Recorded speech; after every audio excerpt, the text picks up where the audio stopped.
Amepitishiwa Albert Kangwanda, cross anajaza ndani, goal! Shaman Peter,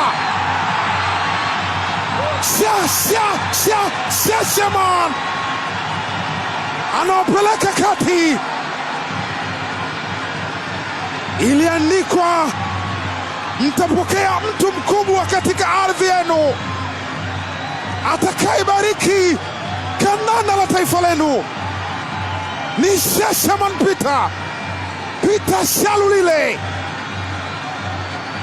Anaandika msumari wa 4 uliwekwa katika njia.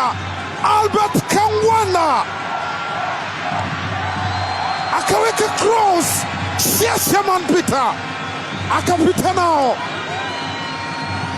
Mr. MVP wa zamani wa PSL.